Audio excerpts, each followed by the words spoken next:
Ça, ce sont les bonbons les plus consommés en France. Ils ont un goût de fraise, ok, mais ils sont fabriqués avec un produit d'origine animale. C'est bizarre, non?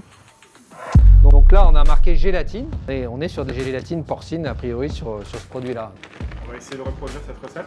Allez, on va essayer, c'est un petit challenge qui me plaît bien. Je te suis au labo. Allez, c'est parti. Ça, c'est le sirop de glucose. Du sucre. Je mets un petit peu d'eau quand même.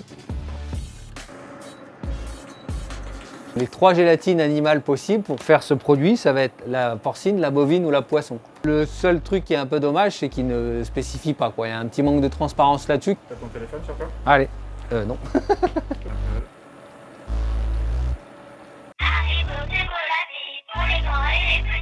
Oui, normalement, il y a de la gélatine dedans, oui, de porc.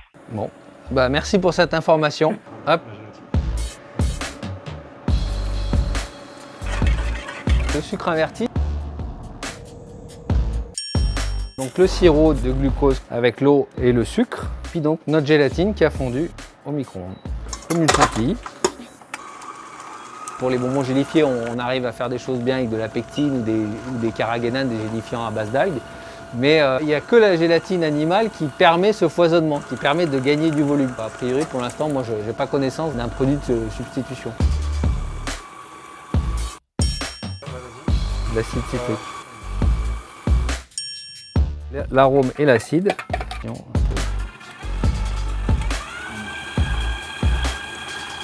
vous voyez la texture, voilà, une espèce de mousse en fait. Ah bah après il suffit de...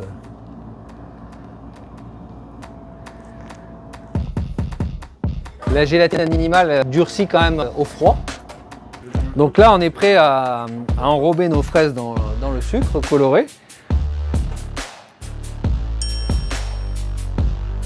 La fraise Haribo officielle. Ah bah vous voyez, on a quand même du foisonnement, c'est quand même une bulle d'air en plein milieu. De produits qu'on a fabriqués, donc vous voyez beaucoup plus moelleux. Si ce bonbon a une telle texture, c'est donc parce qu'il a été fabriqué avec de la gélatine d'origine animale. En gros, voici ce qui se passe. On élève le cochon, on l'abat, on en retire la couenne et on fabrique cette poudre, la fameuse gélatine. Du coup, quand sur le site web de Carrefour, sous le paquet de Tagada, on voit la mention végétarien, eh bien c'est faux. J'ai signalé cette anomalie à l'enseigne qui, depuis, l'a corrigée. Mais il y a autre chose qui est étonnant et qu'a déjà souligné Thierry, le confiseur. En rayon, il y a 2 autres produits similaires à la Tagada de Haribo. La grosse différence, c'est qu'ils précisent l'origine, porcine, de leur gélatine. Alors qu'en pense la représentante des fabricants européens de gélatine? Gélatine, par définition, c'est à base animale, mais il n'y a aucune réglementation qui oblige au niveau porcin ou bovin de le mentionner sur les étiquetages. Vous trouvez pas qu'il y a un manque de transparence de la part des industriels? Si ce n'est pas mentionné, c'est que peut-être que les consommateurs ne sont pas vraiment concernés. On n'a pas du tout honte d'utiliser des produits animaux, plutôt le contraire. C'est une protéine naturelle et saine. 63% utilisé dans l'alimentaire. 50% de ce qui est utilisé dans l'alimentaire, c'est utilisé pour la confiserie.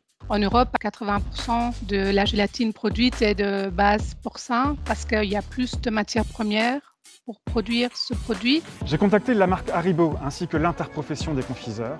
Ni l'un ni l'autre n'a répondu à mes sollicitations. Je me suis aussi rendu dans une enseigne spécialisée, mais je n'y ai trouvé aucun bonbon à la fraise exempt de produits d'origine animale. J'ai donc acheté des Tagada de Haribo à la gélatine porcine, des cônes fraises de la marque Trolli à la gélatine porcine aussi, et des fraises sauvages de la marque Fini à la gélatine de bœuf, afin de les faire goûter à une chef cuisinière.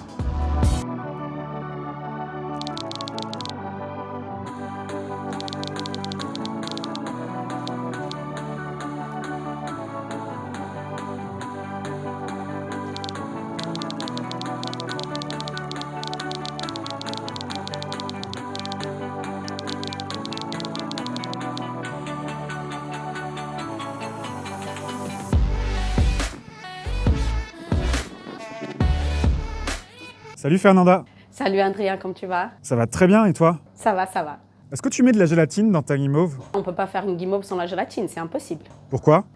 Parce que c'est elle qui va donner la texture, c'est elle qui va tenir l'appareil. Je te fais goûter les bonbons que j'ai achetés? Oui, on y va, je me prêterai au jeu. Hein. On y va?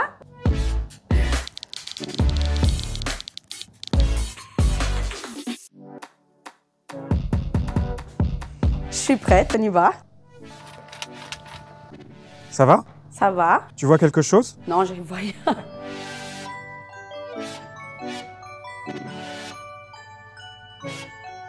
La texture, c'est pas bon, ça colle sur mes dents. Là, ça reste trop compact pour moi.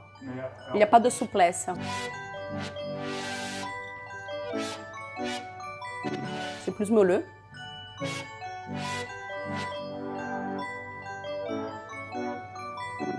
Plus souple et aéré. On dirait un guimauve, vraiment.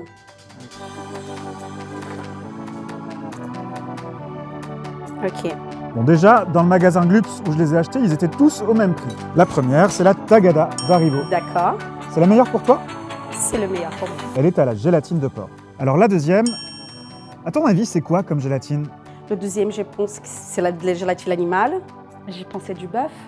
Il est moins gélatineux que celui-là. Raté. Et la dernière, à la gélatine de bœuf. Bon, j'ai l'impression qu'on peut pas vraiment faire la différence entre une gélatine de bœuf et une gélatine de porc, non? Non. Pour moi, non, on peut pas. Merci Adrien. Merci beaucoup. Si on s'en tient à ce qui est disponible au supermarché, en France, on peut retenir 2 leçons. D'abord, si vous ne mangez pas de porc, orientez-vous vers les produits qui précisent noir sur blanc l'origine de leur gélatine. Ensuite, si vous êtes végétarien, bannissez purement et simplement tous les produits portant la mention gélatine. En attendant que les industriels, Haribo le premier, mettent au point des substituts végétaux efficaces à la gélatine, il n'y a plus qu'à souhaiter une chose, qu'ils fassent enfin preuve d'un peu de transparence.